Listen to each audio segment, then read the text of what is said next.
Good afternoon, dear viewers. My name is Daniela Jergović. You are following the Right on Point channel. My guest is Ljubomir Jergović, astral traveler and revelator of the law that governs the existence of the matter, life and the universe. Welcome, Ljubomir. Greetings to you, Daniela, and your viewers, and thank you for having me. We have divided this topic into several thematically separated shorter parts. The subtitle of the first part reads, Only Consciousness Exists. Ljubomir, to remind you, the problem of the existence of consciousness has not yet been scientifically resolved. Not only the problem of the existence of consciousness that has not been resolved yet, but also the existence of everything else. Not only psychologists do not know what consciousness is, but physicists still do not know what matter is, biologists what life is, philosophers what being is, believers what God is. Ideologists and politicians do not know how to organize human society in order to attain spiritual and material well-being for all the people of the world, the easiest way, which is the basic goal and purpose of life and overall existence. Is your discovery of the law according to which only consciousness exists a new scientific discovery? It is not scientific, but logical, that is, philosophical. To date, absolutely everything has been scientifically researched and all the facts about the existence of reality are known. But they are still not arranged in a logical, meaningful whole and system, and that is the reason that we still do not know the truth about the existence of matter, life and the universe. These facts are like mosaic cubes standing on a pile, so that only when we put each cube in its place, we can see what the mosaic looks like. You have arranged all those cubes, and what did you discover that way? I discovered that only consciousness exists and its 7 physical and mental abilities. Physical abilities are straining and movement, and mental abilities are perceiving, feeling, memorizing, thinking and understanding. And what about physical and mental actions? When we perceive matter, life and the universe, we learn that they consist of physical and mental actions. Physical and mental actions, as well as the material universe, have no meaning of existence, but consciousness as the performer of all possible physical and mental actions, which is indivisible from them. And when we empirically and scientifically perceive and investigate matter, life and the universe, we actually perceive consciousness. But not her inner subjective and conscious essence, but only her outer physical, material likeness. And that's the reason we still don't know anything about consciousness. We still live in the delusion that only what can be sensed and experimentally proven and measured is true. That way we find out only what material reality is for us as observers from the outside, but not the internal, conscious and essential one, according to which that same reality is for itself and in itself. What is consciousness? How do you define consciousness? The definition of consciousness is short and reads that consciousness is that which is capable of bringing itself into a state of awareness. In order for this to be possible, the consciousness must possess the aforementioned 7 physical and mental abilities to perform 7 physical and mental actions. Besides that, there is nothing else in the universe. Consciousness needs the mental actions of perceiving, feeling, remembering, thinking and understanding to use them to, through experience, to acquire information, that is, the knowledge about oneself, and by means of it bring oneself to a state of awareness. Physical abilities and actions of straining and movement, given that consciousness is not material, are needed so that it can take on the physical properties of force and mass and thus become material. Otherwise, consciousness wouldn't be able to bring itself to a state of awareness, because it wouldn't have anything to perceive, feel, remember, think of or to understand. Is there a scientific evidence that the universe consists of only 7 types of physical and mental actions? Yes, there is, in the claim of physicists and biologists that only energy and information exist. Energy always manifests itself as a physical action of straining and movement, and information as a mental action of perceiving, feeling, remembering, thinking and understanding of that straining and movement. Is there a scientific evidence that energy has mental abilities of perceiving, feeling, memorizing, thinking and understanding? There are countless such proofs. It is a scientific fact that all the material forms of which the universe consists were built through self-organized movement and work, by energy itself. The same applies to atoms and celestial bodies and galaxies and the bodies of cells, plants, animals and humans. Except energy there is nothing else. Would it be possible if energy did not have the mental abilities of perceiving, feeling, memorizing, thinking and understanding? Would our electronic devices, information systems and artificial intelligence be possible if it were not so? Is there any simpler way to convince us that apart from consciousness and its 7 physical and mental abilities and actions, there is nothing else? Let's take for example several people of different professions. One is a football player, another a violinist, a third a painter, a fourth a farmer, a fifth a surgeon, etc. No matter how different the results of their work may be, they all do the same when performing their work tasks. They strain and move, perceive their strain and movement, feel, remember, think and understand. Only the information is different, i.e., knowledge by which they strive, move and work. This rule applies not only to people, but to absolutely everything that exists. Even the difference between a stone and a man is only in the information according to which energy builds a man or a stone by its strain, movement and work. Scientists claim that energy is uncreated and indestructible and that it only changes from one form to another. When energy transitions from one form to another, only the information about the form changes. It means that energy has the ability to acquire different knowledge, i.e., information and use it to change from one form to another. The same applies to the mineral of a stone, which can also take the form of a man, when through the plant, which feeds on the mineral of the stone, it reaches the human body and in the human body it acquires the knowledge how to take the form of a man and begin to behave and live as man. Just as a man, when he dies and is buried in the ground, can in the same way take the form of a stone again. This is the same as a soccer player, for example, who learns to play the violin and becomes a violinist or a farmer who learns how to paint a picture and becomes a painter. And all this is possible always and only with the help of 7 physical and mental abilities and actions that are the basic factors of consciousness, by which it acquires different knowledge or brings itself to the state of awareness. There are already some people who have come to the conclusion that only consciousness exists. Yes, there are. I could cite the example of the Indian physicist and yogi, Maharishi, creator of the world movement for transcendental meditation. He became enlightened through meditation, and this is what we call metaphysics, as the possibility of perceiving reality, not sensibly, from the outside, but extrasensory, from the inside. How does one come to know what matter and the material universe are in themselves, and that, of course, is consciousness? Maharishi had this to say about it.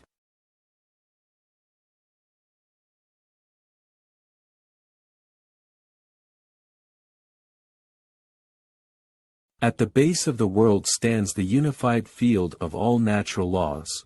It is something immaterial, timeless, unmanifested, inactive. It is the great nothing that is the beginning and cause of everything. In it there is everything, all great and small things, all worlds, all forms, all relations, but only as a principle, as an idea, as a latent possibility. It is pure consciousness. And when a part of that pure consciousness, even the tiniest particle of it, is separated and enters into an active state, when it becomes dynamic, it turns into a concrete thing, into matter, into being, into space. That nothing has complete self-awareness because it is pure consciousness. It has an enormous, infinite power of self-organization, because it is creative, because it is a unified field of all abilities, of all possibilities.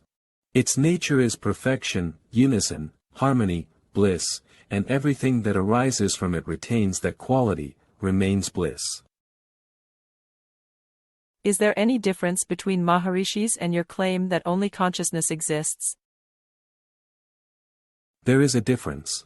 I point to 7 physical and mental abilities and actions of consciousness, by means of which it is fully explained what consciousness is, how it exists and why. It means that my claim that only consciousness exists has the meaning of science. And he does not claim that consciousness has these 7 physical and mental abilities, which are the law of its existence, so his claim that only consciousness exists has only the meaning of faith. He attempts to explain everything using consciousness, and he does not know how to explain the existence of consciousness itself. It is the same as when materialists try to explain everything using matter, but they do not know what matter is, or like when believers try to explain everything involving God into explanation, without knowing what God is. If we want to know the truth about the existence of anything in depth, it is not enough to just notice its existence, such as matter, life and the universe, but to be able to logically explain and fully understand what matter, life and the universe are and how do they exist and why. According to the discovery and assertion of physicists, matter, life, and the universe were created through the self-exertion and self-movement of the immaterial quantum vacuum. Is the quantum vacuum a field of immaterial consciousness, which Maharishi called the Great Conscious Nothing, which has 7 physical and psychic abilities? It is. When matter, life, and the universe emerge from the immaterial quantum vacuum, which appears to be nothing, that is when believers claim that God created the world from nothing. So in that case the words, quantum vacuum, God, and consciousness, are synonyms, because they mean one and the same term. How is it possible to create a world from nothing? Isn't the logician's claim that something cannot come from nothing correct? In order to explain this paradox of the creation of the world from nothing, some philosophers claim that nothing and something are the same. But it's not like that. It is true that there are 2 concepts of nothing, absolute nothing and relative nothing. Absolutely nothing is the endless celestial space understood as emptiness, from which nothing can ever arise. Relatively, nothing is the immaterial consciousness, which exists in space as a void, which from the point of view of physics looks like nothing, because it is not perceptible and knowable, and which has 7 physical and psychological abilities, which are the condition that something can arise from it. And precisely those 7 physical and psychological abilities and actions of hers are what should be understood by the word and term law of all overall existence, with the help of which absolutely everything is possible, and without which absolutely nothing would be possible. If the existence of consciousness cannot be proven empirically and scientifically, given that it is not material, is there any other method by which it can be done? It can be achieved by applying extrasensory method. By means of it, consciousness proves the existence of itself within itself. It proves with the help of its 7 abilities and actions at the time when it performs them, just as with the help of those same 7 abilities and actions it proves the existence of everything that is outside of it. So, for example, when a person's consciousness says I perceive, feel, remember, think and understand the material reality that surrounds me, that is proof that material reality exists. But it is also proof that the human consciousness, which calls itself the name I, exists, because it would not be able to perceive, feel, remember, think and understand anything if it did not exist. It cannot even doubt that it exists, because if it did not exist, it could not doubt that it exists. This method of self-proof was discovered 400 years ago by the French philosopher Descartes, when he said, I think, therefore I, consciousness, exist. From the point of view of physics, the quantum vacuum, from which everything arose, is the same as nothing. How do physicists explain the creation of matter, life, and the universe from nothing? Physicists assume that the immaterial quantum vacuum is an energy field that is at rest, and today they are conducting experiments with the intention of finding a way to activate it and thus obtain unlimited amounts of free energy from it. Because the fact is, when the particles and parts of the quantum vacuum are strained, they take on the physical properties of force and mass, and then as energy they begin to move and work. But the quantum vacuum is not just a field of quiescent energy. It is something much more than that, because the particles and parts of the quantum vacuum not only have the physical abilities of straining, movement and work, but also the mental abilities of perceiving, feeling, memorizing, thinking and understanding of their straining, movement and work. These abilities are factors of consciousness, which implies that the quantum vacuum is a field of quiescent, immaterial consciousness, which, even when materialized, remains what it is, consciousness. Such is the logic. The quantum vacuum and the universe are therefore 2 natural states, passive and active, one and the same natural force and phenomenon called consciousness. And according to Hegel's logic, it is so, which says, if from something that exists as the first, and that is the quantum vacuum, something else arises, that is the universe, then the second does not exist, but the first still exists, which only changed its form or entered some other state of its own, so now it just seems as if something else has appeared and exists. There is already a philosophical direction, pantheism, which stands on the point of view that God and the universe are one and the same. With a note that the Creator God who can create the world from nothing can only be the one who has 7 physical and psychological abilities, which is consciousness. Regarding the topic that only consciousness exists, I have only one more question. Scientists still assume that consciousness is the product and result of a higher organization of matter and are still unsuccessfully investigating the human brain with the intention of discovering and proving that the human brain produces consciousness. Scientists try to explain everything by means of matter, but they do not know how to explain matter.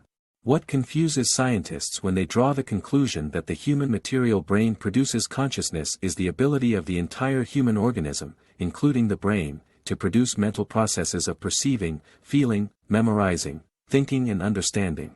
Mental processes are not consciousness. Consciousness is that which is capable of producing mental processes and using them to bring itself into a state of awareness, and that is all the matter that builds, not only the human organism and its brain, but also the entire material universe. I have no more questions on the topic, only consciousness exists. In order to fully understand the law of existence, please watch the other parts of this topic. The next subtitle is, How Consciousness Exists, in which Ljubomir will try to explain to us the way in which consciousness exists. Hello again to everyone. We continue our conversation with Ljubomir Jergović on the subject of the law of existence. We will now deal with the question of how consciousness exists. Ljubomir, can you explain to us how consciousness exists? The question how consciousness exists contains 3 questions: the question of the beginning of its existence, then the question of the cause and the question of the way it exists. From the fact that consciousness is the first and the only one that exists, the conclusion follows that it has always existed, without a beginning, because it is logical that it could not have arisen from nothing. It can also be concluded that consciousness is not caused, because there is nothing else that could be its cause. However, since it is logical that nothing can exist without a cause, not even consciousness, then it is also logical that the world exists by itself, so that it must eternally and alternately, according to the egg-chicken-hen principle, flow through its 3 natural forms and states and thus plays the role of both itself as its cause and itself as its consequence. And that is the shortest answer to the question of how consciousness exists, that is, how it is eternally self-sustaining. Does it manage to sustain itself in this way with the help of its 7 physical and mental abilities and actions?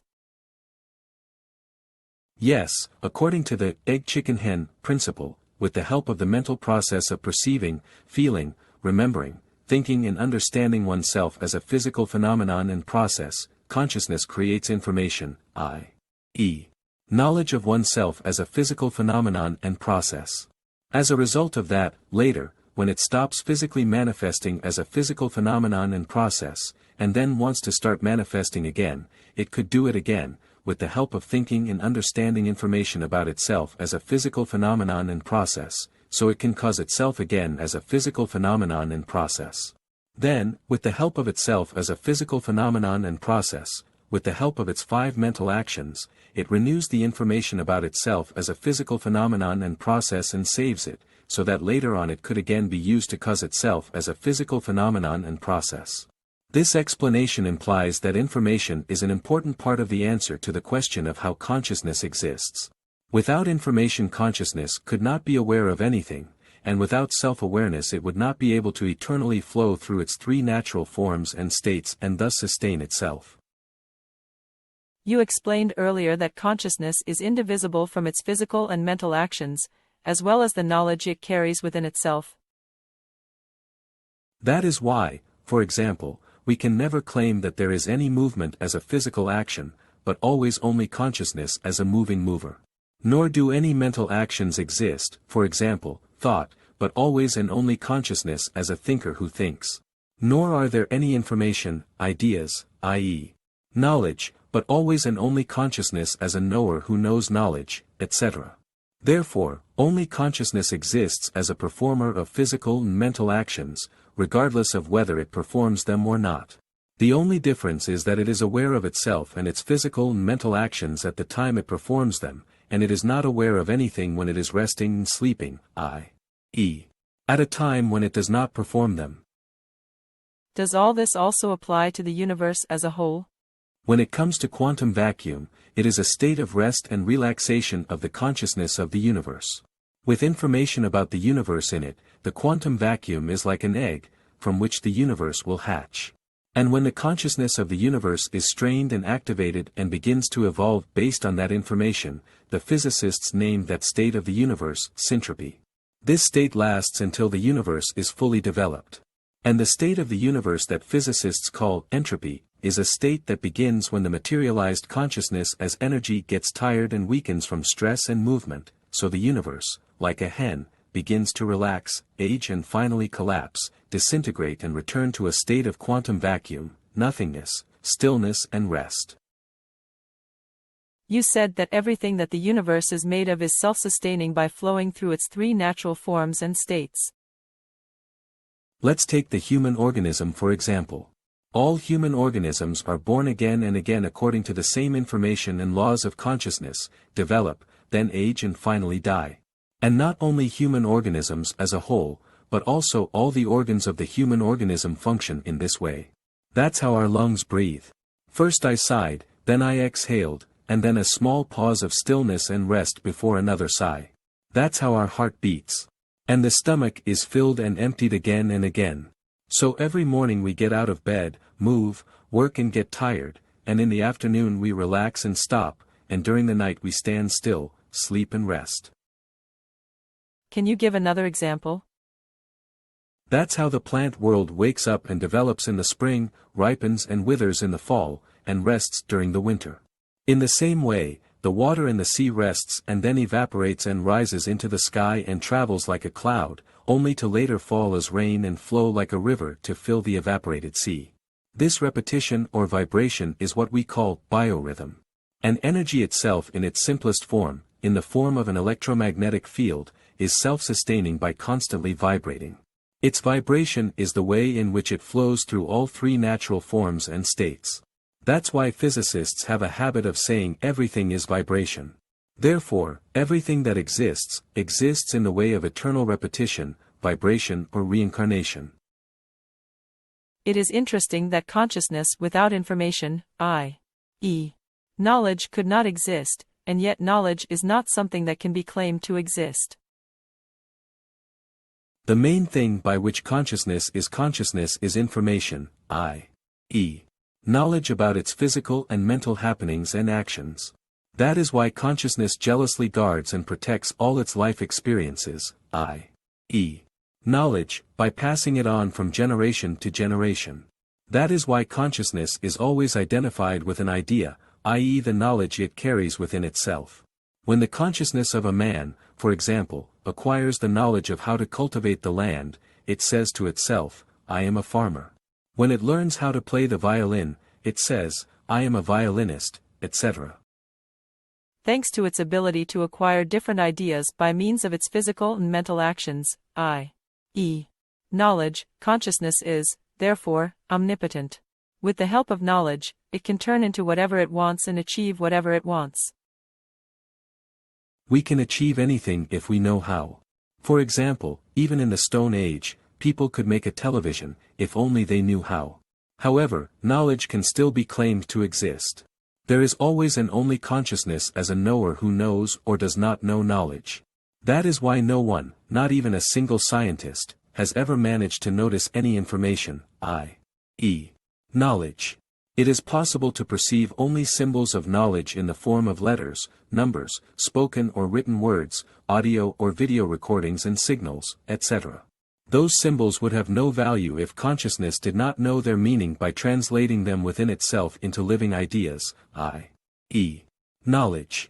And all those symbols are not something special that exists, but they are also only certain observable and knowable physical and psychological manifestations of consciousness. The way in which consciousness becomes aware and self-sustains, by eternally flowing through its three natural forms and states, reminds us of the Hindu and Christian belief that God is triune.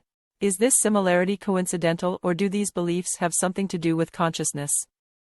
It has to do with consciousness because the Hindu and Christian belief in the divine Trinity has its origins in even older religions, Babylonian and ancient Egyptian.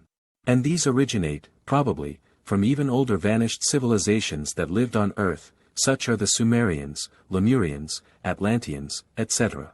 They were more advanced than our civilization, and they, by all accounts, knew the truth about the existence of matter, life and the universe, that is, the truth about the Trinity of consciousness.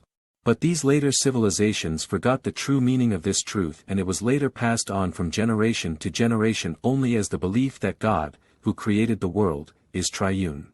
We can assume that the original meaning of the word and the term God had to be what we understand today by the term consciousness. For example, Hindus believe in three gods: Vishnu the Almighty, Brahma the Creator, and Shiva the Destroyer.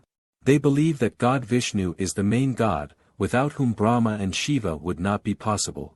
God Vishnu, as omnipotent, is irresistibly reminiscent of the quantum vacuum as a field of quiescent consciousness from which the universe arises and develops, in the capacity of God Brahma the Creator. God Brahma, in the end, tired of strain and movement, grows old and crumbles like God Shiva, the Destroyer, and returns again to a state of quantum vacuum, stillness and rest, as God Vishnu, the Almighty.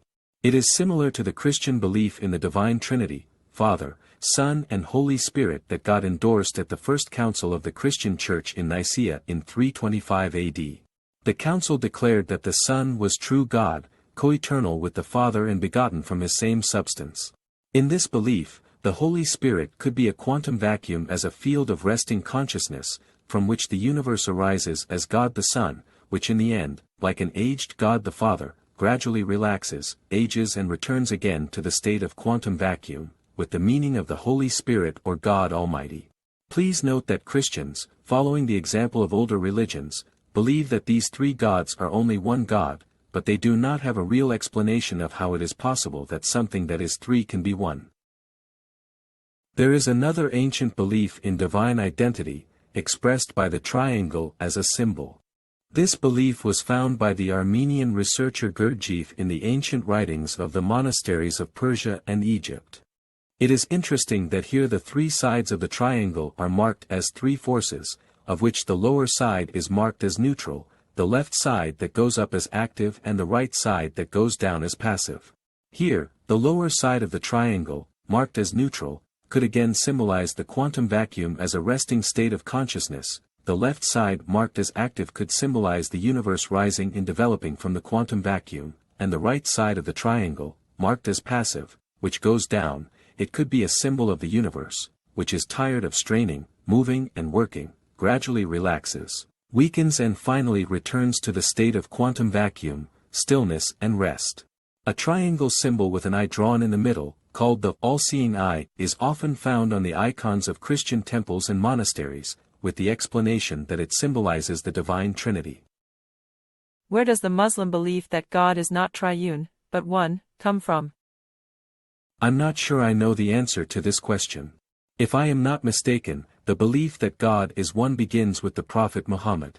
According to my knowledge, that belief is not wrong, because the consciousness that is eternally flowing through its three natural forms and states is always one and the same consciousness, no matter what state it is in. Therefore, according to my conviction, there is no difference between the belief that God is one and three. Muhammad was an enlightened man and a prophet. Like other prophets, Muhammad advocated humanity and justice. He claimed that whoever kills even one man, it is as if he killed the whole world. I believe that he received his prophetic knowledge from light beings, as well as the fact that God is one.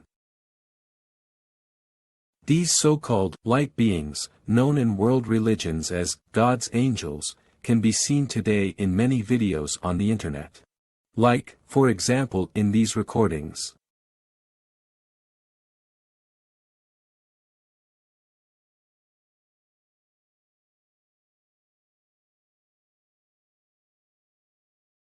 These beings draw those circles in the wheat fields. These 6 ornaments are symbols of the flow of consciousness through its 3 natural forms and states, which the light beings drew on the grain fields. So, a person can establish contact with some of the light beings.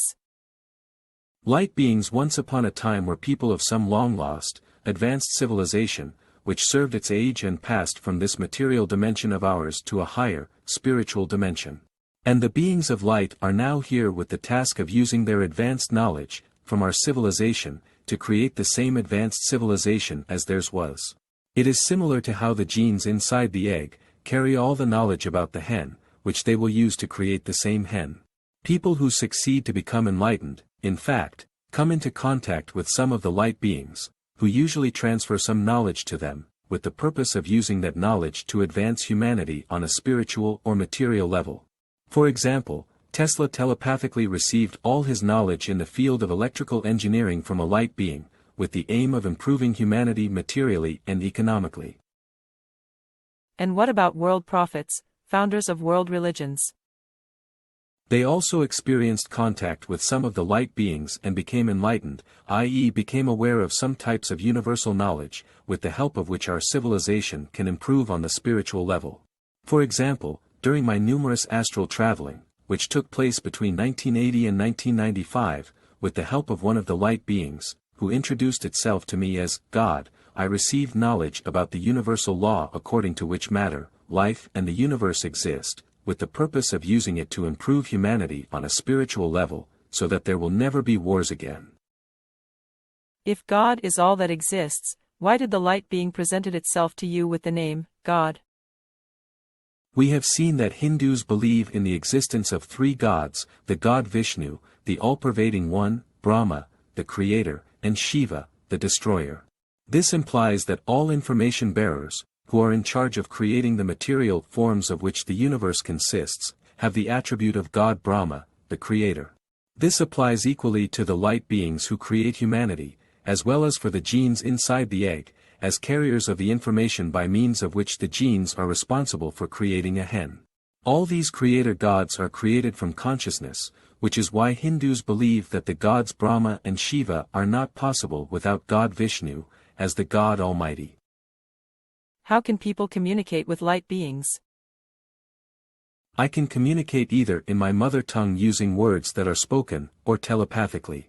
When a person telepathically receives some information, it is like, for example, when a thought suddenly appears in a person's mind about something that the person never knew and he is sure that it is exactly as he knows now, and he has no idea where such a thought came from, or how it is possible for him to bring up now and learn from nowhere what he did not know before. And this is what we call intuition. Last question: can you explain to us how you came up with the idea to make such a sign that symbolizes the flow of consciousness through its 3 natural forms and states?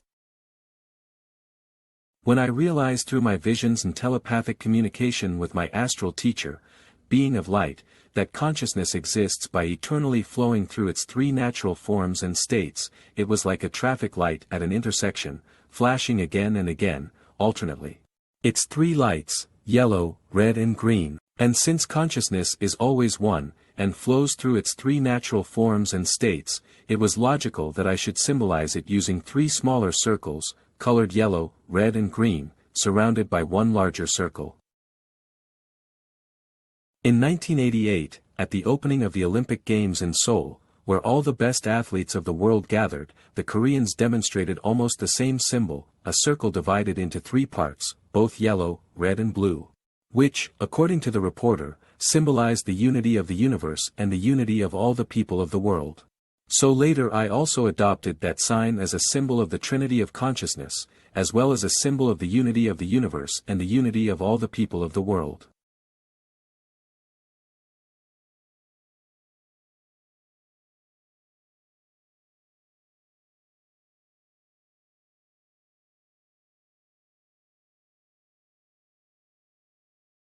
And later I discovered that the light beings also drew several different variants of that same symbol on the wheat fields. For me it was a sign of certainty that my explanation of consciousness, which is self-sustaining by eternally flowing through its 3 natural forms and states, correct. Ljubomir, thank you for your detailed explanations. Please follow the next part of our conversation, in which we will deal with the question, why consciousness exists. Hello everyone.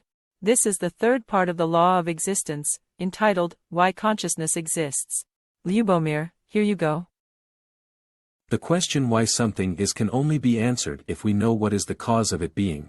And in general, if we want to know the truth about anything, we must first know the truth about the cause of anything. Because it is logical that without a cause, nothing can either exist or happen. This question has interested me since childhood. The only answer I could get from adults at the time was that God is the cause of everything. So one day I dared to ask a question to a priest, how can it be proven that God exists? He answered me, the proof that God exists is the world he created, because the world wouldn't exist if God didn't exist. Thinking later about this priest's answer, I concluded that he could have been correct if he had read as follows, the proof that the cause of the world exists is the world itself as an effect, because there would be no effect if there was no cause. And now in this conversation of ours, answering the question why consciousness exists, we should deal with the question of the cause of the existence of consciousness. In the last two conversations, you explained that consciousness is the first thing that exists and that there is no one to cause it. Then, that it exists by itself, as its own cause and effect, by eternally flowing through its three natural forms and states. Isn't that explanation enough to fully understand the cause of consciousness?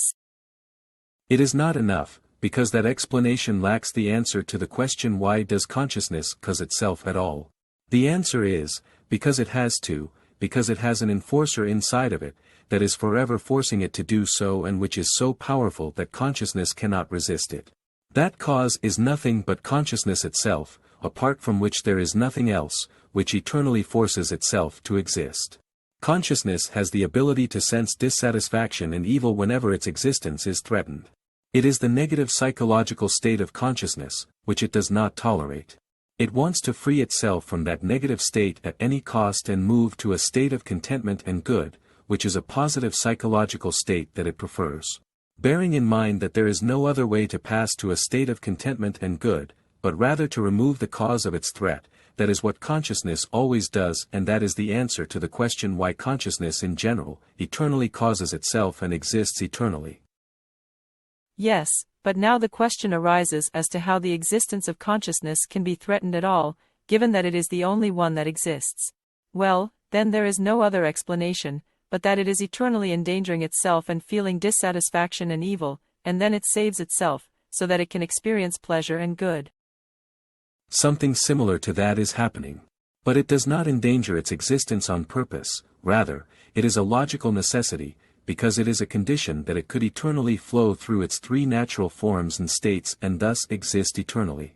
Namely, the problem is that consciousness is not material, and it must exert itself and move in order to become material, because otherwise it would not be able to bring itself to a state of awareness and be consciousness, because it would have nothing to perceive, feel, remember, think and understand. And the problem is that it is consumed as energy during straining and movement, that is, it gets tired. In addition, this way, its physical existence always becomes threatened in the end, because it has no more strength to continue moving and spending energy. This situation consciousness begins to perceive as dissatisfaction and evil in the form of feeling tired from the strain of moving which it cannot get rid of in any other way, but to stop, soothe and rest. And so it gets rid of the feeling of dissatisfaction and evil due to fatigue and passes into a state of feeling and satisfaction in the form of rest, so that it could again exert itself and move and thus continue to exist physically. But now it is not clear, if consciousness, due to spent energy and fatigue, can pass into a state of pleasure and good only with the help of rest and relaxation, which it feels as pleasure and good, why does it not remain forever in that state of rest, relaxation, pleasure and good? The answer to this question is, because consciousness, when it completely renews its energy through rest and relaxation, its existence becomes threatened again, and because of this, it again passes into a state of dissatisfaction and evil. But this time not because of wasted energy, but because of the need for renewed exertion, movement and work, because this is the only way to maintain oneself in a state of awareness and understanding during material existence, using one's mental abilities of perceiving, feeling, memorizing, thinking and understanding, so it continues to be what it is, consciousness. And that is the real answer to the question, why does consciousness exist in the way it does, that is, why it must eternally flow through its three natural forms and states. In other words, why does it has to strain, move and get tired forever, again, and finally stop, stand still and rest? You already spoke about the trinity of consciousness and gave some examples. You mentioned the egg, the chicken and the hen, then the example of the quantum vacuum and the universe and some other examples, as well as the Hindu and Christian belief in the divine trinity. And I think that the necessity of eternal movement and getting tired and stopping and resting is the real answer to the question of why consciousness exists by repeating itself forever in the same way. Eternal repetition is one of the important, still unsolved philosophical and scientific questions, as well as religious ones, when it comes to reincarnation. It will be interesting to quote the thinking of the German philosopher Fichte, to see what he says about it.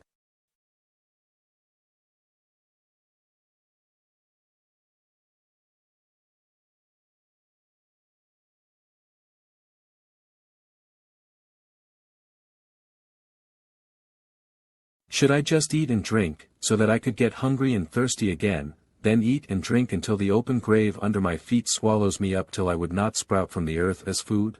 Should I create beings equal to myself, so that they would eat and drink and die, leaving behind their equal beings, who will do the same as I have already done? What is the purpose of that circle that constantly arises in order to disappear, and disappears in order to arise again, as it already was, that monster, which continually devours itself, that it may give birth to itself again, and which is born that it may devour itself again? It can never be the determination of my being, nor any other being at all. There must be something that is, that came into being, and that therefore remains, and having once come into being, it can never disappear again. That which remains must produce itself in the change within the transitory and last in it, so the waves of time could further carry it on, primordial and uninjured.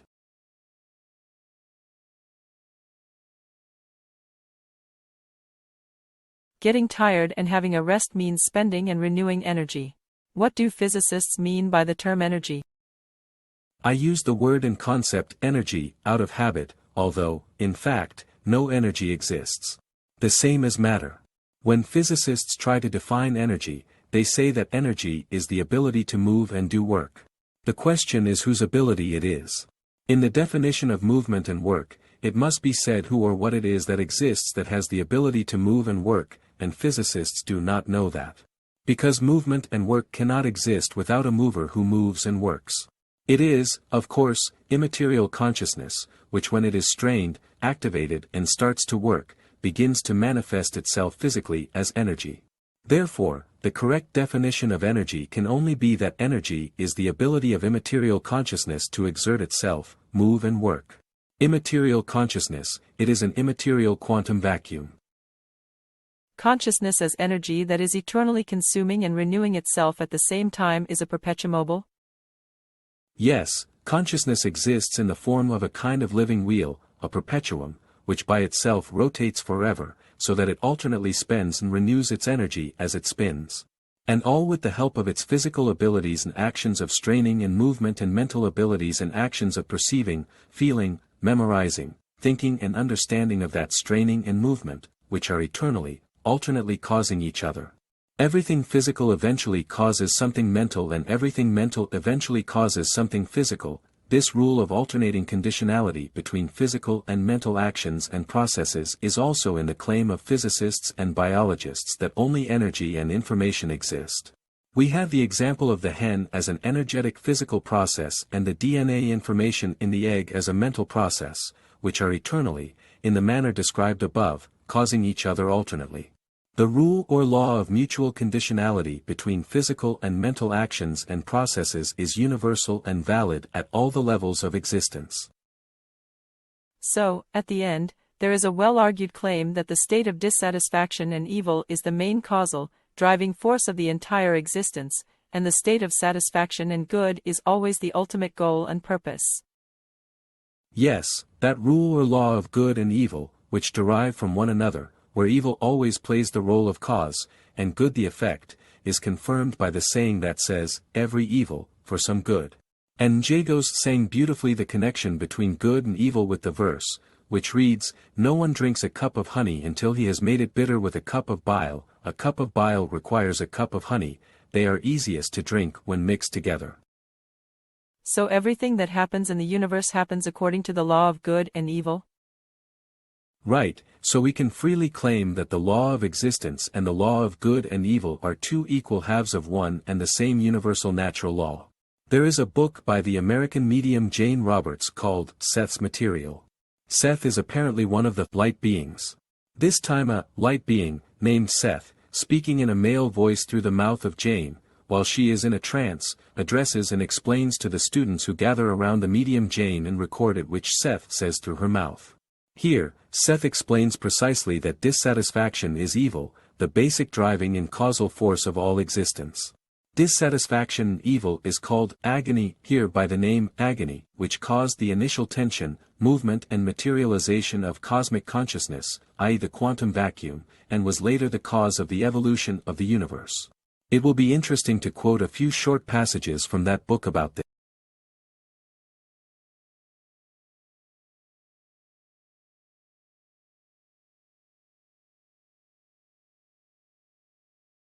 However, it will sound contradictory. There is non-existence.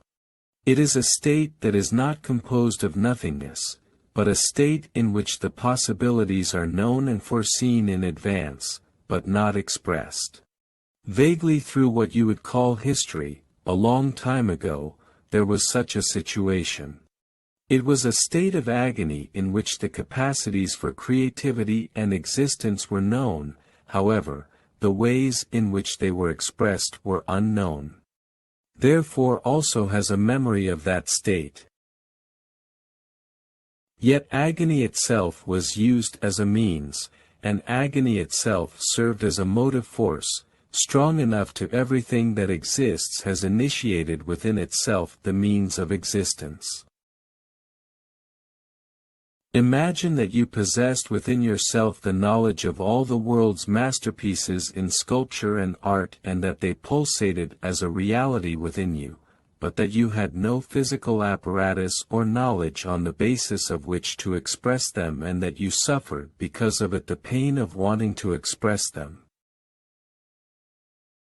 Longing, desire and anticipation govern all actions and are the basis for all realities.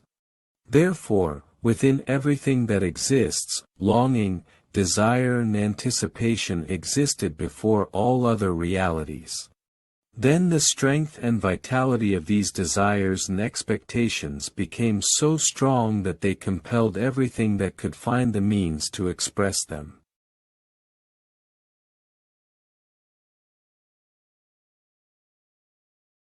This means that the Big Bang theory is correct. The quantum vacuum as a field of consciousness, which got rested and relaxed, had to again, full of strength, to want to rematerialize and build a new universe. All this is true, as well as the fact that every beginning of the creation of anything in the universe is conditioned by dissatisfaction and evil. And we can describe each beginning with the word and term Big Bang. A Big Bang is when the seed of a plant bursts open and a plant starts to sprout from it.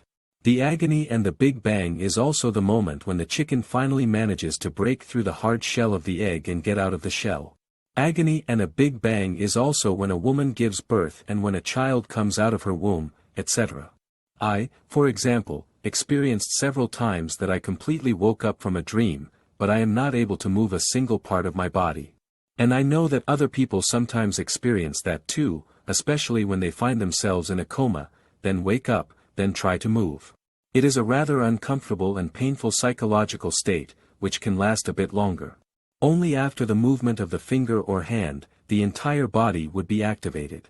Something similar probably happened with the quantum vacuum in the beginning, when it had to exert itself a lot in order to be able to take on the physical properties of force and mass and thus materialize and move. By the way, what the term energy implies is the ability of consciousness to exert itself with the help of its mental ability to feel dissatisfaction and evil. Without strain, materialization, movement and work are not possible. If consciousness were really material, then it would not have to exert itself and get tired in order to be able to move and work, and then life and the universe would last forever. Ljubomir, there is another question, why, which you have not yet answered. Namely, after the Big Bang, followed the evolution of the universe, i.e., the transition of particles and parts of consciousness from a state of unorganized and chaotic form of movement and work to an organized and harmonious one. Why? Was the feeling of dissatisfaction and evil the main causal force in this? What caused the evolution of matter, life and the universe after the Big Bang was also dissatisfaction and evil, but this time due to chaotic straining, movement and work. During chaotic straining, movement and work, particles and parts of consciousness collide and cancel each other out, i.e., they return from a tense, moving and vital state, back to unstrained, motionless and lifeless, which they don't want.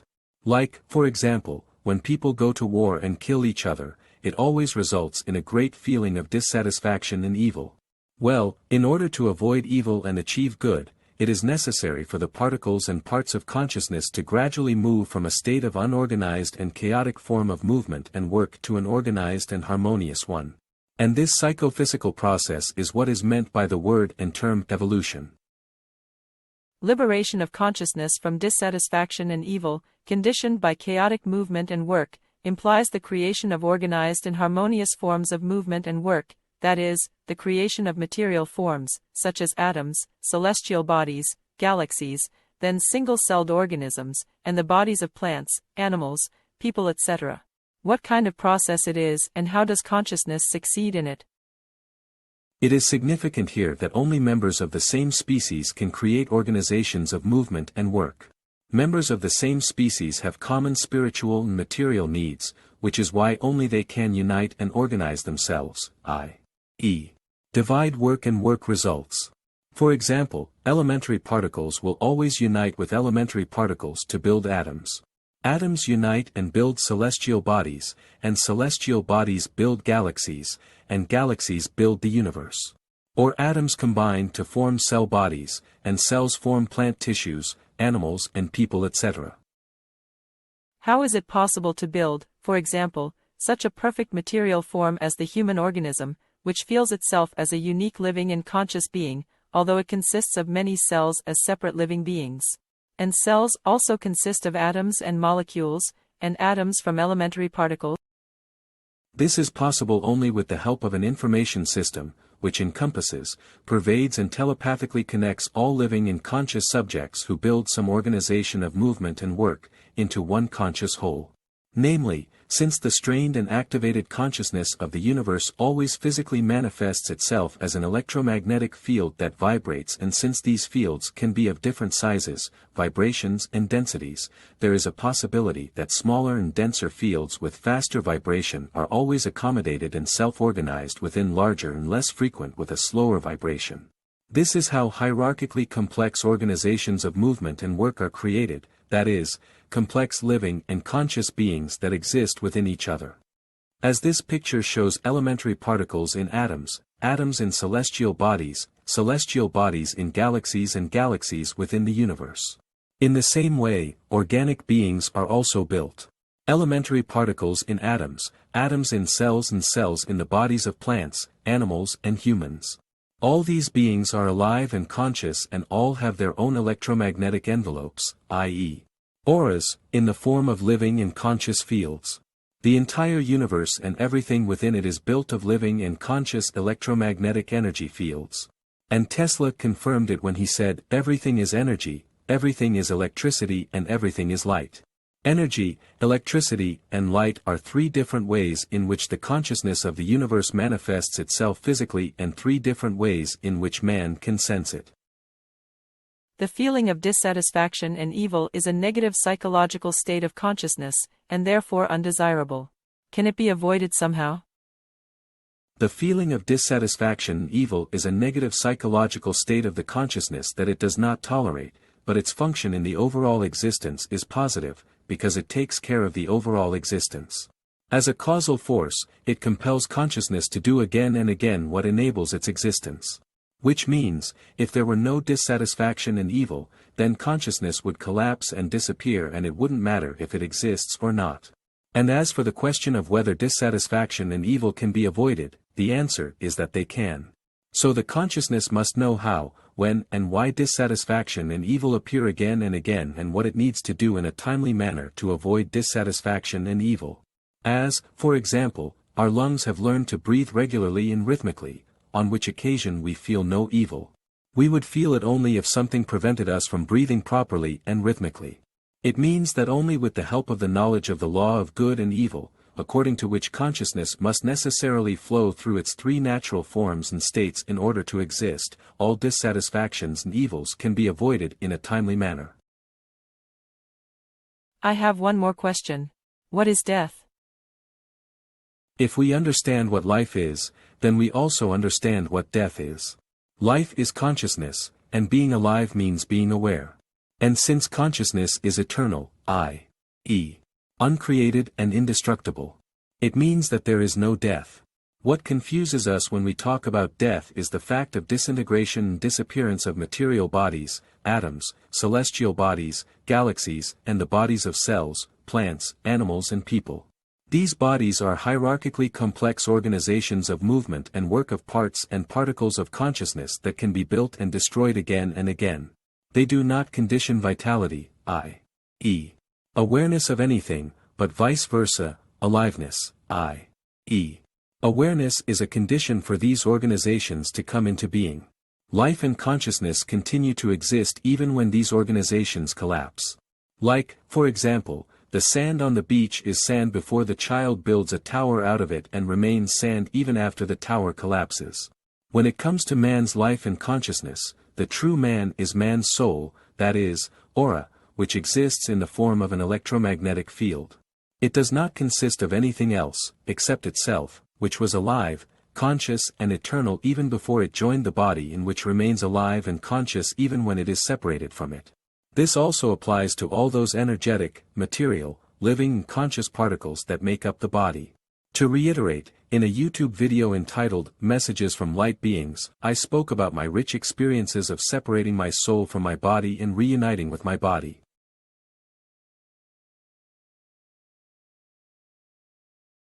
Ljubomir, explaining the law of good and evil, you said that chaos as a type of evil causes the evolution of the universe. Bearing in mind that humanity still lives according to the principle of chaos and evil, the question is, could the knowledge of the law of good and evil help bring the evolution of humanity to an end, so that chaos, dissatisfaction and evil will no longer exist on Earth? Of course it could, because nothing else needs to be discovered and understood here except what are the main causes that force people to create chaos and evil over and over again and how to remove those causes. The law of good and evil is nothing else than what is meant by the saying that says, "As you sow, so shall you reap," which is known in the Bible as the law of sowing and reaping. It implies that the Bible also tries to explain the law of good and evil. And if humanity really wants to overcome all its wrong actions with the meaning of chaos and evil, then a world forum should be created, say within the United Nations, where all the most respected scientists, philosophers and humanists of the world would gather. They would make a list of all the world's evils and the causes of those evils and give suggestions in the form of solutions on how to remove those causes. That way the problem of all the world's evils would be permanently solved. The main reasons why people have been repeating the same evils for thousands of years, always in the same way, are the political, religious, national and class division of the world. This division as a consequence has intolerance among people, hatred, competition, wars and struggle of each with each. The stronger survives, based on the right of the stronger, which is his natural right, which implies that all means are allowed.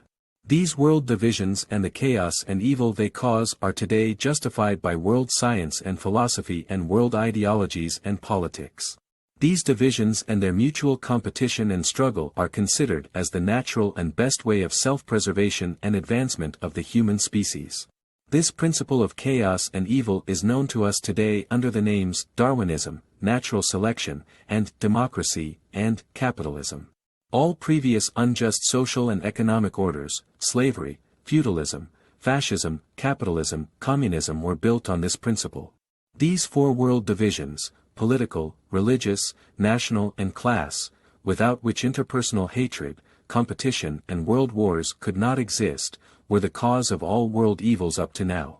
In John's revelation, in the Bible, They are known under the name the Four Horsemen of the Apocalypse, which threaten to eventually lead mankind straight to destruction.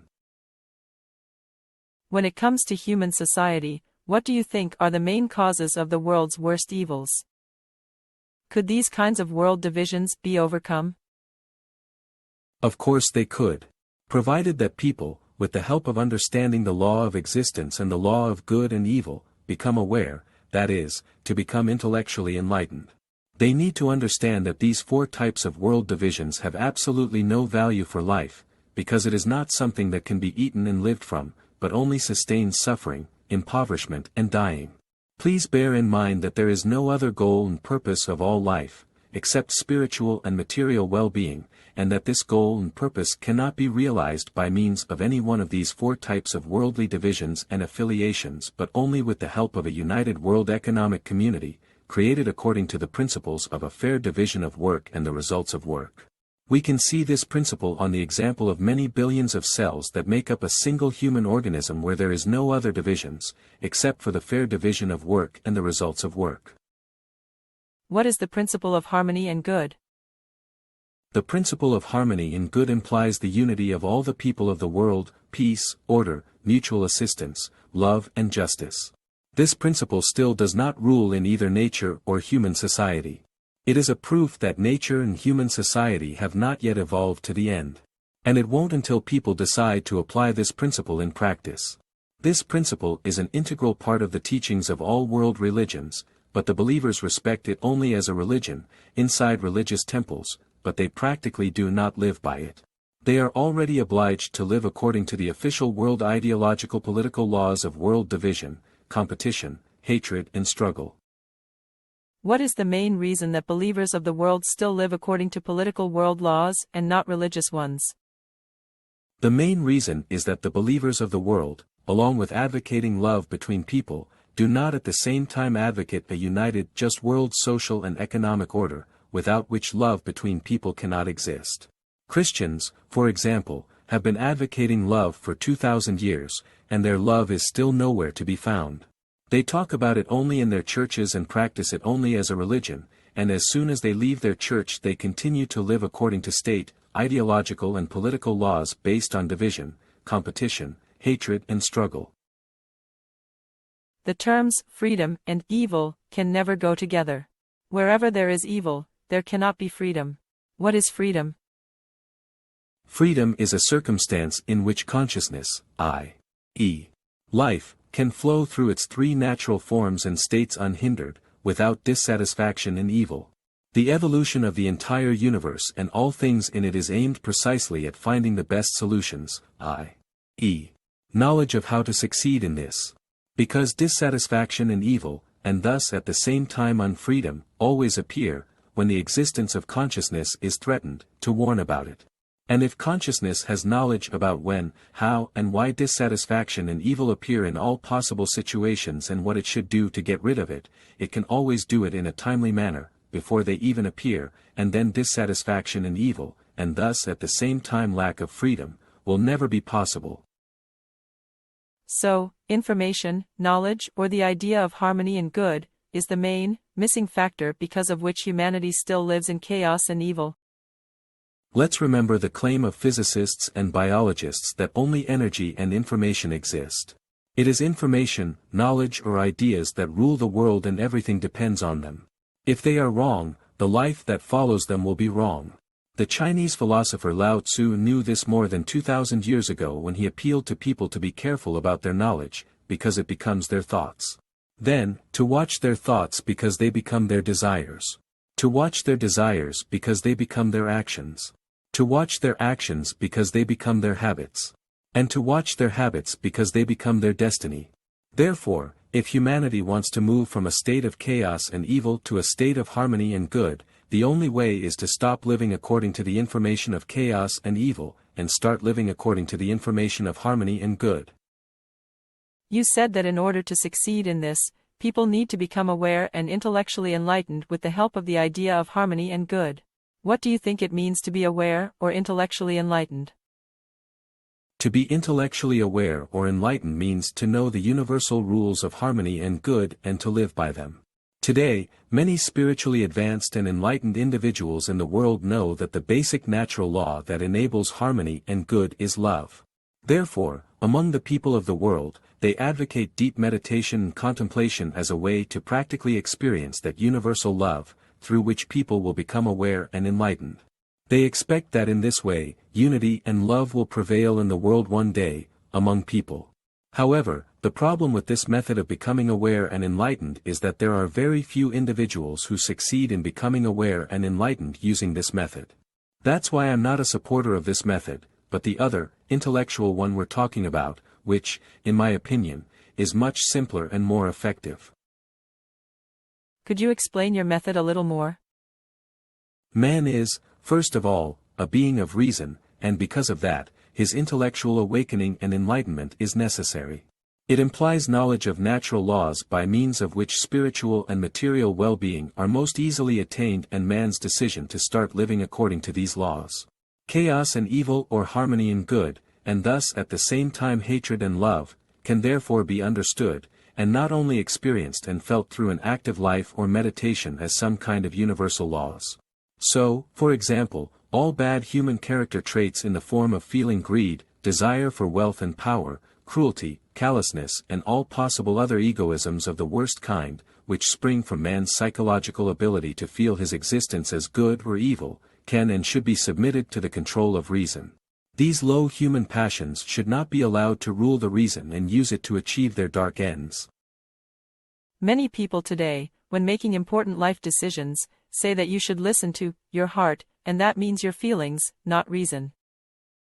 The ability of consciousness to feel its existence is a lower level of the development of consciousness and is characteristic of the plant and animal world, which in its existence is guided by its feelings of good and evil. The ability to understand good and evil and the easiest way to avoid evil and achieve good is a purely human trait and ability. Many are afraid of this human ability and deny its value, considering it the cause of all the world's evils. Some even claim that reason is the work of the devil. It is not true. Reason becomes evil only in the case when a person's evil feelings overcome reason and begin to use it to achieve their dark goals. When reason manages to overcome feelings, there can be no evil. The purpose of the development of reason is precisely to help people to start controlling their feelings and thus stop being animals and become people. That is why many manipulators of the world are afraid of reason and therefore deny its value, because where reason rules, manipulation is not possible. In what way could reason help to bring human evolution to an end and to end chaos and evil in the world? Very simple. People only need to understand the law of existence and the law of harmony and good, according to which matter, life and the universe exist. By means of these two laws all evil is most easily avoided and good is achieved. According to these two laws all material forms in the universe are built. There is not much to be understood and known. We have a model of the human organism made according to these laws. And in order for human society to move from a state of chaos and evil to a state of harmony and good, it is enough for people to copy all those principles of harmony and good that are applied by cells during the construction of the human organism and apply them in their organization of life and work, and the problem is solved. In other words, those principles that are not applied by the cells in the human organism must not be applied by people in human society either. Can you name any such principles? Well, let's say the principle that a society must not be divided, nor organized according to any other principle, except according to the principle of a fair division of work and the results of work. This principle automatically denies any value to the current world political, religious, national and class divisions and affiliations, which do not make a living and which have absolutely no value for life. We need to bear in mind that spiritual and material well-being are the main goal of life and overall existence, which cannot be achieved with the help of these types of world divisions, institutions and organizations. Can you name another principle? Then there is the principle according to which a society must not engage in socially unjustified and useless work, i.e., work that you can't live of. This principle is very important, if you take into account the fact that today, according to my free estimation maybe even 50% of the world's population is engaged in unjustified and useless work. These are nothing more than parasites, because they live at the expense of those who are engaged in socially justifiable and useful work, whilst no one needs the results of their work. Let's take for example all the world's political organizations, institutions, and all the world's politicians, who do nothing but solve political problems. Those problems would not exist if it weren't for politicians who create political problems. For example, farmers, builders, health workers, and the like, will never create any political problem, because it is simply not in their job description. The easiest way for the world to solve all its political problems at once and for good, is to remove the political division, all political institutions and politicians who create political problems, to the detriment of the whole world. The political division of the world, as a type of socially unjustified and useless work, in order to maintain itself, chain causes many other types of socially unjustified and useless work.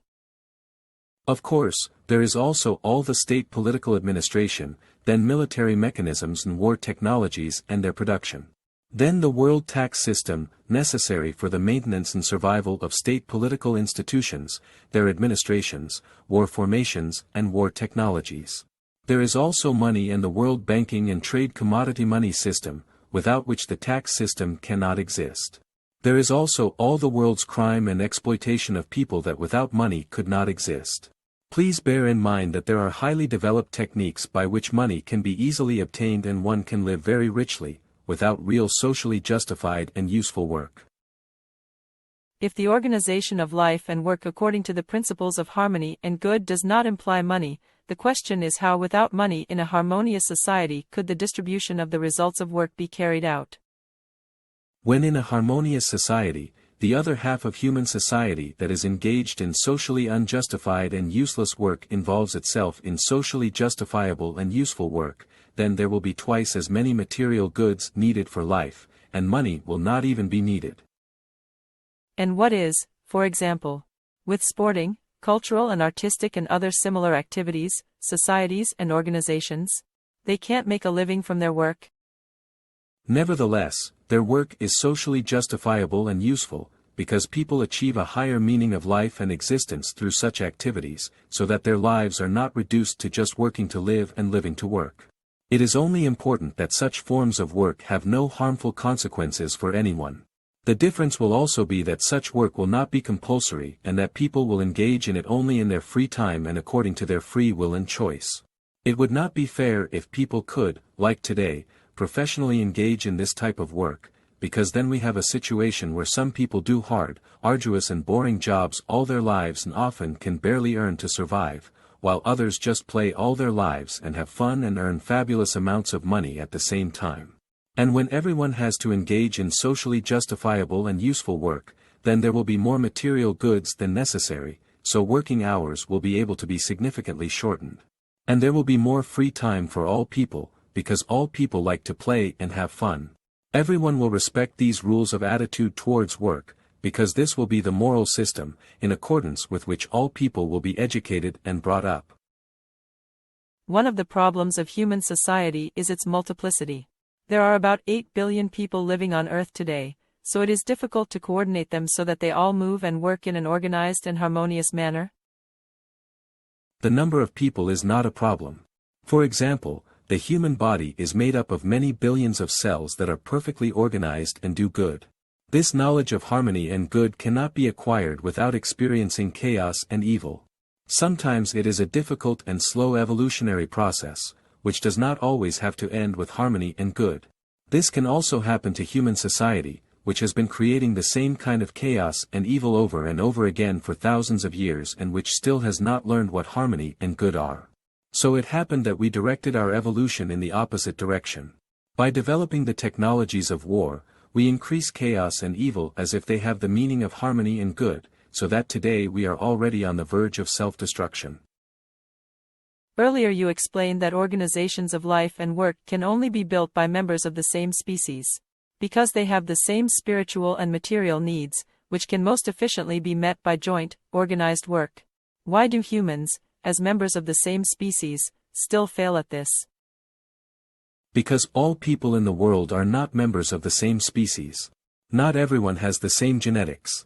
I am not referring to the genetics by which human organisms are built, by which all people are the same, but the genetics of humanity as a being, by means of which people need to build humanity as a being through self-organization.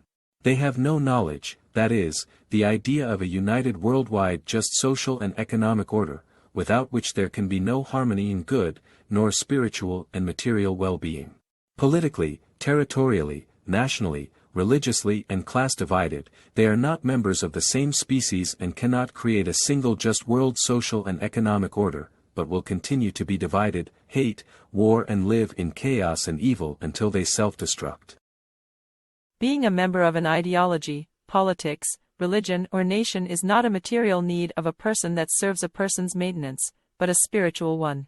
So different spiritual needs make people belong to different species that prevent them from being able to work and live in peace together. Spiritual needs are a problem because they are not the same. And they also have to be settled regularly.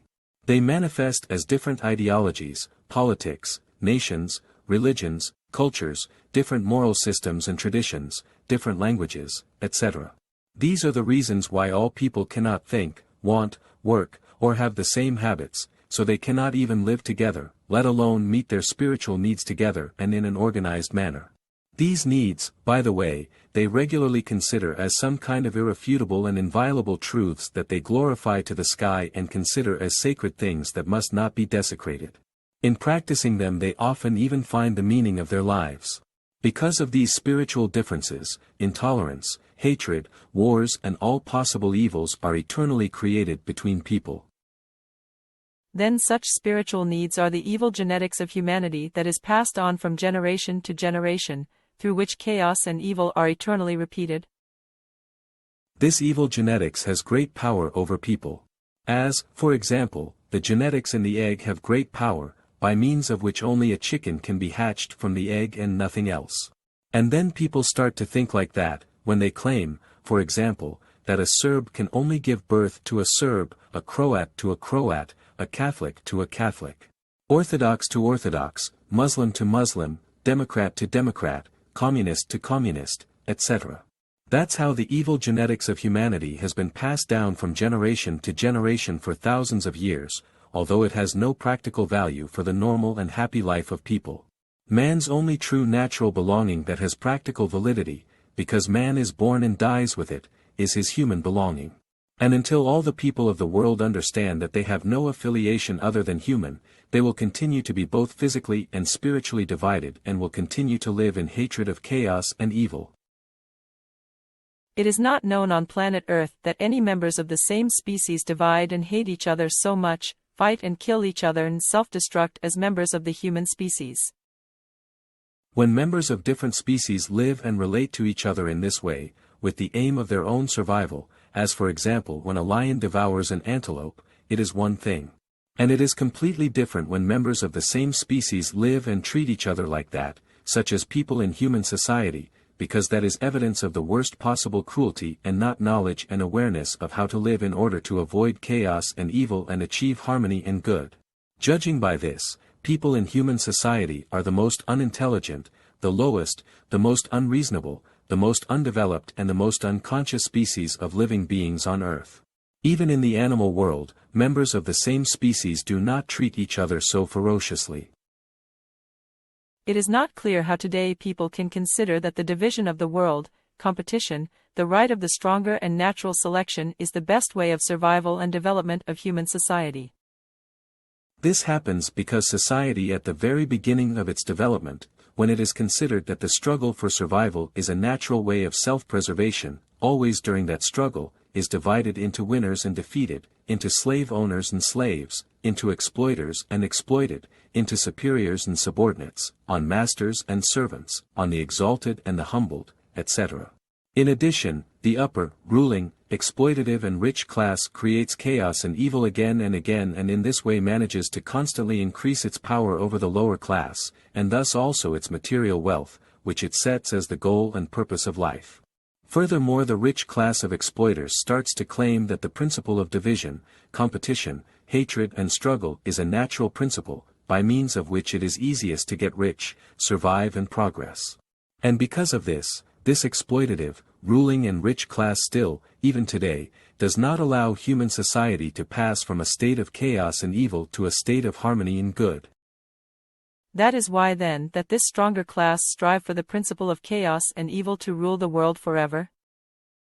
Yes, that's why the principle of dividing the world, competition, hatred, fighting, chaos and evil is passed down from generation to generation as a natural law of good. In this way, the habit of all generations to live according to the idea and genetics of chaos and evil was created, and when you look at the past, you gain the conviction that chaos and evil are truly natural laws. Because everyone knows that it has always been like that, and then they draw the conclusion that it must be like that and that it will always be like that. But this is a wrong assessment and a delusion, because as a sample specimen by means we draw such a conclusion we use the nature, headed by humanity, which has not yet evolved to the end and still did not pass from the state of chaos and evil to the state of harmony and good. Still today Darwin's theory of natural selection and the right of the fittest applies as a natural law. However, when the entire universe and all the material forms of which it consists, which are all built according to the principle of harmony and good, are taken as a sample specimen, then it is understood that things in nature are quite different. The best example, by means of which it is easiest to conclude that harmony and good are the basic natural law, is the human organism. This was the last question in this part of our conversation. Join us and watch the fifth part, in which Ljubomir will try to explain the easiest way for humanity to practically apply the knowledge of the law of existence and use it to move from the state of chaos and evil to the state of harmony and good.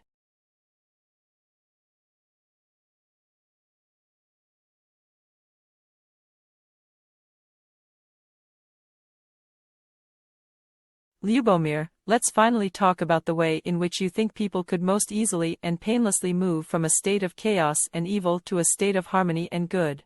Could people on earth also stop dividing, hating, and starting the fires of hell over and over again, so that there would be heaven on earth as well? Humanity is an evolving being, just like the human organism. People on earth today are not network connected, like cells in a human organism. Cells within the body are, as I explained earlier, enveloped, permeated and telepathically connected by the human soul, the aura, into a united, living and conscious whole and being. In the same way, humanity, together with the entire organic nature, should become a united, living and conscious being, because it too has its own soul, aura. In John's revelation, in the Bible, it is called by the name Lamb.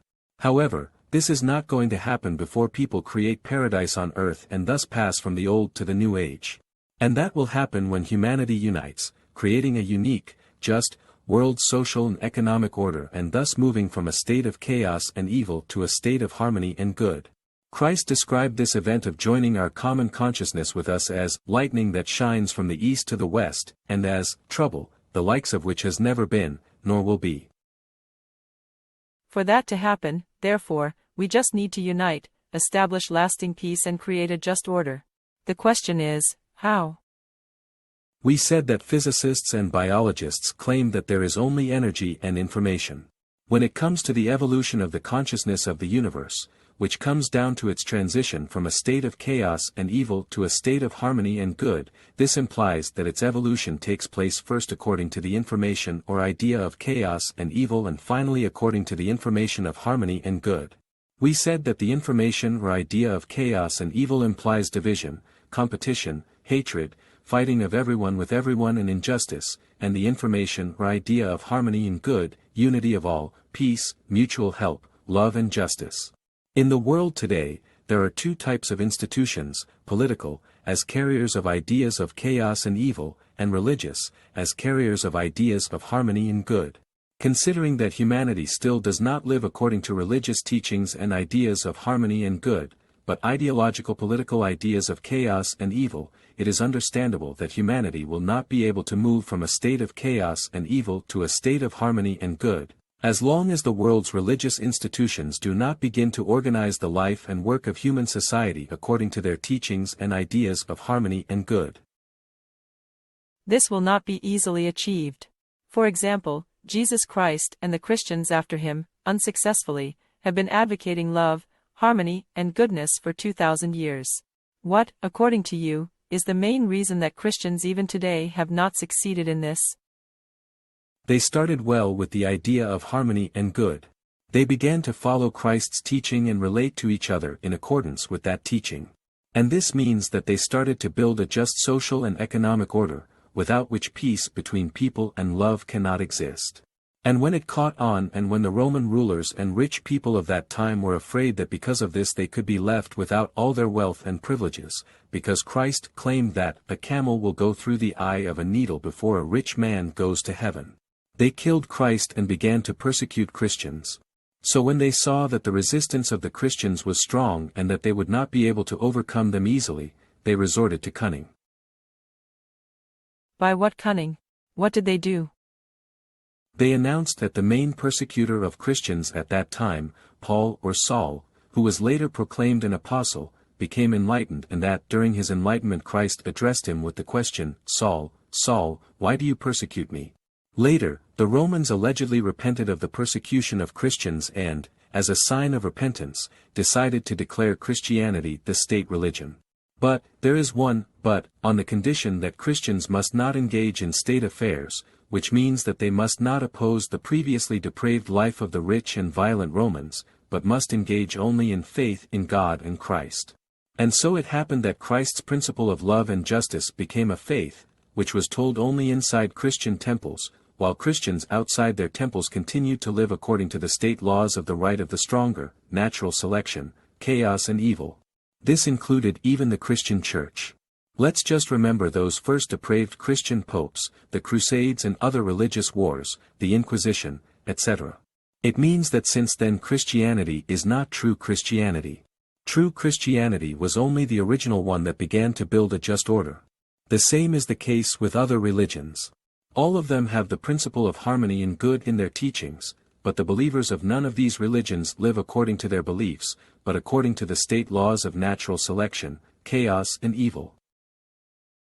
Apart from Christians, we had another unsuccessful attempt to establish harmony and good in the world. It was Tito and his Yugoslavia, made up of 6 politically separate republics, nations and religions. Tito advocated peaceful coexistence among countries. He advocated brotherhood and unity, with the meaning of harmony and good, and thus kept together, in peace and spiritual and material well-being, all politically, territorially, nationally and religiously divided Yugoslavs. He even tried to spread this idea to the whole world, through the non-aligned movement. But Tito's idea of brotherhood and unity was not expressed as some kind of natural and universal law of harmony and good, but rather it was a kind of his ideology, politics or faith. And as soon as Tito died, his idea of brotherhood and unity stopped being propagated and valid, and people, divided by republics, nations and religions, immediately went to war and Yugoslavia fell apart in blood. Why do you think even Tito didn't succeed? Because his advocacy of brotherhood and unity was not reasoned as science, but as ideology, politics and faith. If Tito had known the natural law of harmony and good, he could have prevented Yugoslavia from disintegrating during his lifetime. He had 50 years of teaching to re-educate the younger generation of Yugoslavs and teach them that according to the law of harmony and good, a multitude of members of the same species must not be divided, nor organized by any other principle, except by the principle of fair division of work and the results of work. And in addition, to explain to them that political, religious and national divisions have absolutely no practical value to life. Especially when you take into account that these divisions were the cause of all previous world wars, suffering and evil. Whenever someone wants to start a war, he always uses these divisions to divide people and make them go to war. While on the other hand, Darwinism, natural selection and the right of the stronger as information and ideas still have meaning in the world, not only ideologies and politics, but also a natural science, and this is the reason that the idea of chaos and evil still rules the world. Could your discovery of the law of existence and the law of harmony and good contribute to the world situation finally getting better? In accordance with the fact that apart from energy and information, i.e., ideas, there is nothing else, and that ideas always rule the world, and that the evolution of all things in the universe comes down to the struggle of ideas, it is logical that in the end the idea that has the meaning of ultimate and eternal truth must always win. That idea needs to be expressed as an argumentative and logically based, easily verifiable and understandable science. Bearing in mind that everything in the universe is movement and work, and that there is no other purpose, nor goal of that movement and work, except to achieve spiritual and material well-being by means of it, it is understandable that the meaning of science and truth can only have the idea with which spiritual and material well-being can be achieved most easily. It is, of course, always and only the idea of harmony and good, before which all the false ideas that ruled the world until today, which, instead of the expected spiritual and material well-being, were regularly the cause of chaos and evil, will fall. You said that all world religions and their teachings already contain the idea of harmony and good, and despite that we had and still have the world divided by religions and interfaith intolerance, hatred, as well as religious wars. I also said that this is because all religious practices have the meaning of dogma and faith, not experimentally verifiable and logically explainable and comprehensible science. This causes a multitude of different religions, religious scholars, different religious traditions, whose followers hate each other because of these differences, and often go to war. With the discovery of the law of existence, it can no longer be like that. With the help of the law of existence, the main religious dogmas of all religions about God and eternal life are raised to the level of science, which will result in the equalization of all religious teachings. So, in the end, there will have to be a unification of all world religions, if they don't want to be extinguished because of their vague teachings so far. So then in the world we will have only one world religion and only one type of believers, like-minded people, who will no longer have to hate each other and go to war because of different beliefs. With a note that this possible unique, new religious institution will no longer be able to be a religious institution, but a scientific educational and legal institution, because the law of existence, that it will have in its foundation, is not dogma and faith, but science. The main role of this institution will be to take care of the unique education of all the people of the world in accordance with the knowledge of the law of existence and the law of harmony and good, and thus at the same time about the unique world morality. In that case, there will have to be rivalry and confrontation between the current world political institutions and that unique world scientific educational and legal institution. This rivalry has existed since the time of Jesus Christ and ancient Rome, so that in the end, with the help of the discovery of the law of existence and the law of harmony and good, it would end in favor of religious institution. This institution, similar to today's United Nations, with the role of the brain of a being called humanity, will be able to peacefully take over the role of managing humanity. And the current world political institutions, as unnecessary and harmful, will disband and shut down by themselves. The reason is that anyway, with the help of understanding the law of existence and the law of harmony and good, they will no longer have the support of the world masses, who will soon all stand on the side of that unique world scientific educational and legal institution and its role of the new spiritual guide of humanity. You said earlier that the light beings take care of the development of humanity. Is such a transformation of the organization of humanity's life and work their plan? Of course it is. This plan of theirs has already been announced in the Bible in John's Revelation. The law of existence was also announced under the name Eternal Gospel, which, as it says, should be announced to all peoples, tribes, and languages of the world. People who will understand and accept the law of existence as the truth about the existence of matter, life and the universe, are prophesied under the name many people in pure white robes, made up of all tribes and languages. Pure white robes are a symbol for pure white human auras, which are lighter in people who love everything, and darker in those who hate everything. The Serbian prophet, Mitar Tarabic, also announced the appearance of that nation in pure white robes, under the name New Nation, which he said would appear in Serbia and beyond its borders. Then, that these people will be hard-working and honest and that they will take care of each other as if they were all brothers by birth. And that they will be understood as some new faith that will appear in Serbia, but that the people of that new nation will believe only in themselves and no one else. And what about the apocalypse announced in Revelation? Will the Third World War happen? I'm not a prophet and I don't know if that will happen. The task that I received from the light beings is to convey the knowledge of the law of existence to people. In my opinion, the Third World War is possible, as the last attempt of the beings of darkness and evil to finally destroy everything. In this regard, the prophet Matar Terabik said that only the worst of the worst will suffer in that war, and that no one will be able to do anything to the good. At the same time he is recommending escape to the three-crossed mountains as salvation. The three-crossed mountains are this tricolor symbol of the Trinity of the world, which is also a symbol of the unity of the universe and all the people of the world. And why Matar also mentions the cross, I think it is because the symbol of the Trinity of consciousness in the form of three circles is found on each of the ends of the Orthodox cross. This tricolor symbol should become the symbol of the prophesied people in pure white robes, that is, the new nation. Will this new nation, if it appears, be a new artificial affiliation in the sea of other existing political, national, religious and class affiliations? Will not. It will only be people who have returned to their natural and only affiliation, with which they are born and die, human affiliation. The feeling of belonging is very deeply rooted in people's consciousness and it could not be easily overcome. Just knowing and feeling any kind of affiliation, even ideological, political, national, religious and class, is not a big obstacle to unifying the world and to ending wars. The current political and religious institutions are an obstacle. The members they lead they often call their flock, considering it their private property with which they can do as they please.